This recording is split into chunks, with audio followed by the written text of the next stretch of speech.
Bronze bar, yes, may length na, 3 meter long with a cross-sectional area of 320. So the L is 3 meter long.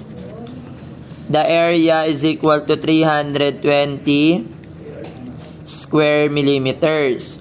Is placed between two rigid walls as shown in the figure at a temperature of negative 20 degrees Celsius. So, ano yung temperature at negative 20? So, yan na yung T initial, negative 20 degree Celsius. Aray, wait lang. Find the temperature at which the compressive stress in the bar will be, so the compressive stress daw is equal to 35 megapascal. The use of alpha or the coefficient of thermal expansion is 18.0 times 10 raised to negative 6 per degree Celsius. The modulus of elasticity is 80,000 megapascal. So, ayan na yung sinasabi natin. So, diba? Due to temperature, so una, i-assume nyo muna kung ano yung temperature. Kung iinit ba siya or lalamig. Pero, ang sabi dyan, may compressive stress. So, kapag may compressive stress, ibig sabihin, itutulak niya dito. No? So, yung due to temperature, elongation due to stress is kinocompress niya. Tama? Tapos, so, assume natin na, ay, mali.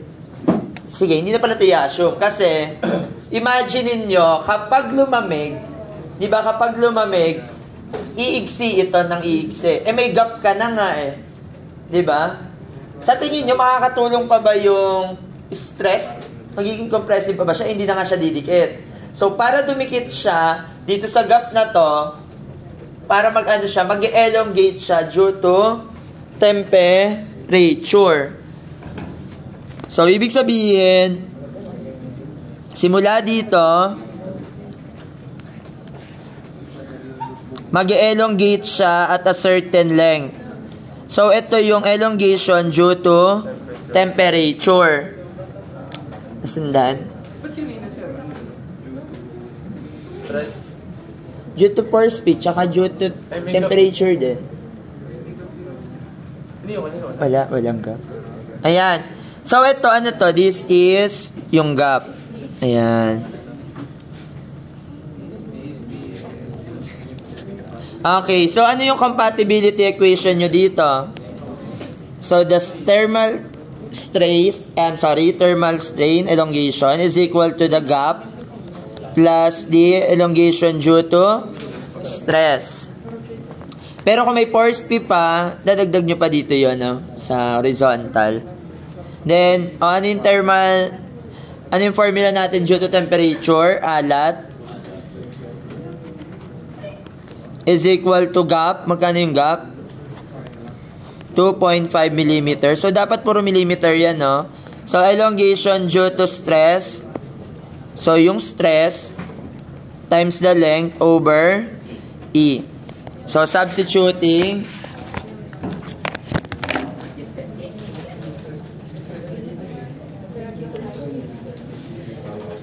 So, alpha, magkano yung alpha? 18.0 times 10 raised to negative 6 per degree Celsius times the length na 3,000 millimeters para maging millimeters lahat times the change in temperature is equal to 2.5.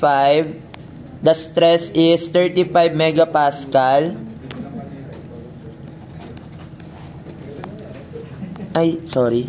Plus 35 multiplied by the length na 3,000 over yung megapascal niya rin, 80,000. So, magkano yung change in temperature?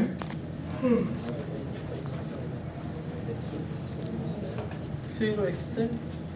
Ay, 70 point. And units is degree Celsius. Ang formula ng delta T is equal to the T final minus the T initial is equal to 70.602. So, the final temperature is equal to 702 plus TI. Ay, sorry, kulang ng decimal. May plus negative 20. So, magkano yung final temperature?